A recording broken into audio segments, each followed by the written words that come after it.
either prior to or during the Great Galactic War, which took place 3,681 years before the Battle of Yavin. The Jedi developed the Juya Kos style. Clearly a variation on Form 7 lightsaber combat, Juya Kos has only been mentioned in the first issue of the comic series The Old Republic: The Lost Sons. The only known practitioner of the style, Jarek Kaden, was described as a living weapon guided by the living force. The Great Galactic War was the culmination of millennia of planning by the old Sith Empire, eager for vengeance after its defeat in the Great Hyperspace War. When the Sith finally invaded, the war raged for 20 years before being ended with the Treaty of Coruscant, though not before the Sith sacked Coruscant and the Jedi Temple. However, the war eventually resumed after a 20-year Cold War. Lightsaber technology didn't change much during this era, though obviously the weapon bore different connotations between the Jedi and the Sith. As defined in the Tor Encyclopedia, Jedi lightsabers were created as part of their training, and as talked about in the Designing the Light Side developer dispatch, they followed fairly graceful, low-tech designs. For the Sith, the lightsaber was drastically different in form and significance. Again pointed out in the Tor Encyclopedia, Sith had to earn the right to carry a lightsaber, and were supplied with one, though many would go on to construct their own later in life. Described in the Designing the Dark Side developer dispatch, the lightsabers carried by Sith warriors were typically rugged designs intended to take and dole out punishment. The weapons favored by the Sith Inquisitors, on the other hand, typically featured unstable and experimental technologies intended to maximize the weapon's lethal potential, but at the expense of safety. Saberstaffs were also incredibly common during this era, being the preferred weapons for both the Jedi Consulars and the Sith Inquisitors. Notably, most of the Sith wielded the Jedi-style model with the lengthened hilt, though some purists, such as the Sith apprentice Teneb Kel in the Blood of the Empire comics, continued to favor the archaic design. Again described in the Tor Encyclopedia, Sith warriors typically trained in the Shicho, Shien, Surisu, and Juya styles. As their direct equivalents in the game The Old Republic are the Jedi Knights, I assume that the Jedi combat specialists favored the same styles. The subclasses within both groups, the Marauders and the Sentinels respectively, strongly favored the use of dual-blade combat, implying that they specialized in Naiman, possibly even classical Jarkai. Jarkai was an ancient sword-fighting discipline devised by the Yavshin swordsmen of Etresia and was designed for dual-blade fencing. It was eventually combined with the archaic Naiman favored by the legions of Letau and designed by the Royal Machateros to create the modern version of the style, which is devoted to lightsaber combat. Jedi practitioners of Jarkai typically wielded a Shoto short lightsaber in their offhand. Essentially a miniaturized version of the lightsaber, Shotos ranged in size from a short sword to a dagger, and were favored as offhand weapons because the smaller blades were easier to control. Now, the circumstances behind the end of this old war against the Sith aren't known, but the Sith were evidently defeated, and they vanished from the galaxy. As described in the Essential Guide to the Force, in 2000 BBY, the Jedi Master Phannius fell to the dark side, instigating the Fourth Great Schism of the Jedi Order and reforming the Sith Order, declaring himself Darth Ruin. Detailed in the New Essential Chronology, what followed was the millennia-long Dragulch period, during which the new Sith Wars took place, albeit in fits and starts.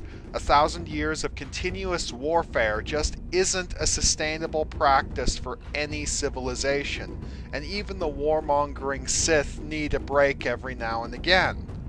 Over the course of the new Sith Wars, there were numerous battlefield engagements between the Jedi and the Sith, essentially large-scale lightsaber duels. The Battle of Misra in 1466 BBY was a notable Sith victory, and was also a highly successful application of mounted lightsaber combat on a large scale, with scores of Sith warriors charging in the battle on speeders. Briefly detailed in the Jedi Path, mounted lightsaber combat was basically lightsaber fighting from the saddle, and while it provided greater mobility and elevation, it also required the rider to divide his attention between fighting and controlling his mount. Due to the scarcity of Star Wars fiction set during this period, there aren't any established changes to lightsaber technology or to the styles. As a result, I am forced to assume that either there weren't any changes during this period, or what changes were made were either lost or improperly recorded. Then we get the 1010 BBY, when the Brotherhood of Darkness took control of the Sith, an event detailed in The Essential Guide to Warfare, and now we have plenty of sources, most notably the Darth Bane trilogy. Described in Darth Bane Path of Destruction, one of the Brotherhood's major actions was the standardization of Sith training through the re-establishment of the old Academy system. The novel gave us a quick rundown of the various Sith academies. Those with low levels of Force sensitivity were sent to Gentes, Gamor, or Honoghr to train as Sith warriors. Moderate Force sensitives were sent to Ryloth, Nar Shaddaa, or Umbara to train as Sith assassins. Average Force sensitives were sent to Dathomir or Iridonia to train as rank-and-file Sith. And those with exceptional sensitivity were sent to Korriban to train as high-ranking Sith Lords and Masters. One of the most notable figures in the training and study of lightsaber combat was the Korriban Academy Blade Master, or lightsaber instructor, Kasim. As one of the greatest lightsaber duelists of the era, Kasim was a highly capable instructor, though ironically the primary effect he had on lightsaber combat was actually a negative one. In a wholly self-serving move, Kasim repressed the training and practice of dual-blade fencing within the Sith, justifying this by citing the weaknesses of this type of combat, but in truth doing so to provide himself with an unbeatable advantage over his students, as he was an expert in the technique. As detailed in Darth Bane Path of Destruction, when students graduated from the Academy, they were provided with lightsabers, which indicates that the majority of Sith during this era wielded stock lightsabers. As described in The Essential Guide to the Force, the Jedi Master Pernikar managed to obtain the Sith lightsaber of his former student turned Sith Lord Wud Mortal. Pernikar submitted the lightsaber, doubtlessly one of the Sith stock models, to a Jedi armorer for examination, and drafted a report based on her findings. While the report focused primarily on the synthetic crystal installed in the hilt, Pernikar did make note of the weapon's apparently shoddy craftsmanship.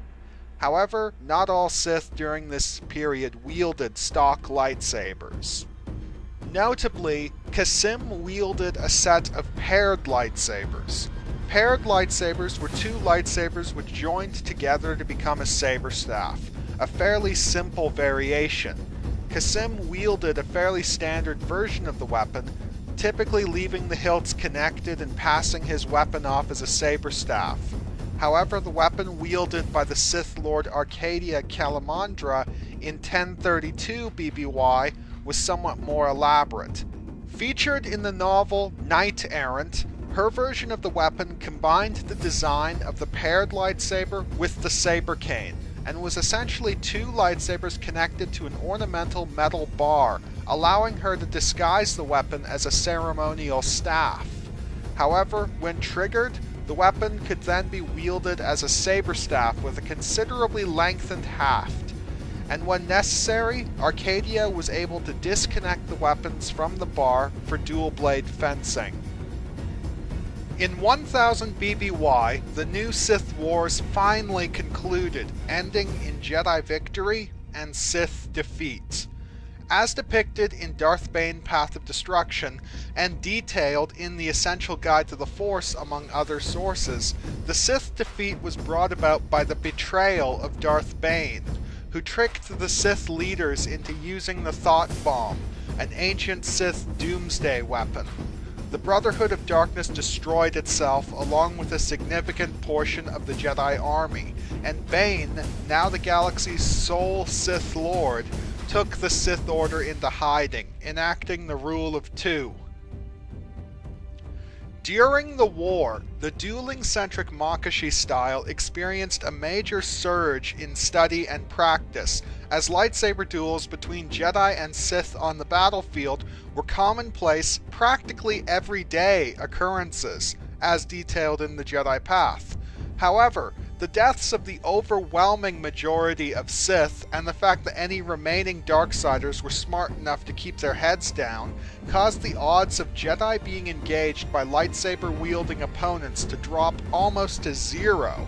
As the Makashi style had only a limited range of application outside of lightsaber dueling, it was rendered largely obsolete, and its study and practice dropped sharply as well, and it became one of the rarest styles in the Jedi Order. All that being said, Makashi would still have its advocates, who argued in favor of the discipline instilled by the style, and others who stated their belief that the apparent lack of lightsaber-wielding opponents was nothing more than wishful thinking. In addition to the obsolescence of Makashi in the aftermath of the war, the training and practice of the Juya style was also harshly regulated. As detailed in the Jedi Path, this was done in response to the psychological demands of Form 7, acting as the trigger for many a Jedi's fall to the dark side. From this point forward, only a small handful of select students handpicked by the current Jedi Battlemaster were provided with training in Juya, and it was off limits to everyone else. While Makashi and Juya fell by the wayside, the Naiman style gained prominence, and as detailed in Fight Saber, by the time of Chancellor Palpatine's election in 32 BBY, it was the standard in Jedi training. On the technological side of things, Ilum became the Jedi Order's primary source for lightsaber crystals, established in the Essential Guide to the Force. Explained in the Jedi Academy Training Manual, a supplement for the Star Wars role-playing game, the reason for the Jedi Order's switch to Ilum crystals was due to the stronger and higher quality blades produced by lightsabers that used such crystals as focusing lenses. The Adagan crystals previously favored by the Jedi Order would continue to see use in the training lightsabers provided to Jedi initiates. However, one of the side effects of the switch to Ilum crystals was the homogenization of lightsaber colors. While blue and green lightsabers were already extremely prevalent within the Jedi Order due to their traditional association with various specialized subgroups within the Order, namely the Guardians and the Consulars, these hues would become almost universal, as Ilum's geological sites only produced emeralds and sapphires. In addition to the homogenization of lightsaber colors, many of the more specialized and obscure weapon variants fell out of usage, particularly the double-bladed lightsaber.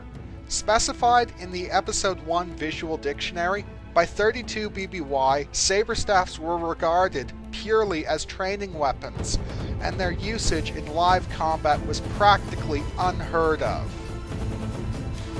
That being said, saber staffs would remain the favored weapons of the Jedi Brutes, a combat-oriented group who acted as the Jedi Temple's security force up until their destruction during the sack of the Jedi Temple in 19 BBY. Even the Sith were affected by standardization. As indicated by Darth Plagueis' reaction to a recording of Darth Maul wielding a saber staff, Maul was evidently the first Sith to wield such a weapon in quite some time. Now, the standardization of Sith lightsabers during this period does make a lot of sense to me, as the use of esoteric and specialized killing tools really doesn't mesh with the current Sith MO of concealment and infiltration.